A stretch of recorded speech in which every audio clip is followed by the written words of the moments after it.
बदलापूरमधल्या आंदोलनामध्ये राजकारण असल्याच्या सरकारच्या आरोपावर विरोधकांनीही पलटवार केलाय। गृहमंत्री देवेंद्र फडणवीस कायदा सुव्यवस्था राखण्यासाठी अपयशी ठरल्यात, त्यांनी राजीनामा द्यावा अशी मागणी सुप्रिया सुळेंनी केली आहे। संस्था चालकांनी लावलेला उशीर, शिक्षण खात्याने केलेली म्हणजे दुर्लक्ष किंवा पोलीस यंत्रणेने केलेलं दुर्लक्ष, या सगळ्या गोष्टीची पारदर्शकपणे इन्क्वायरी झाली पाहिजे।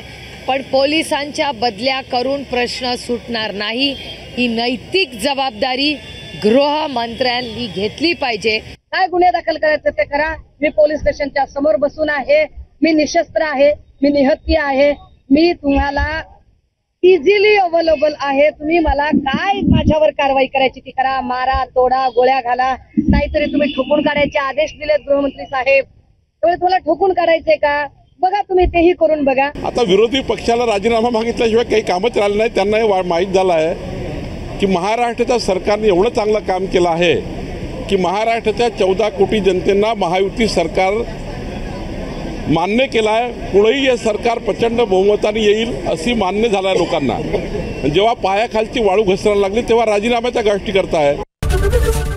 एबीपी माझा, उघडा डोळे बघा नीट।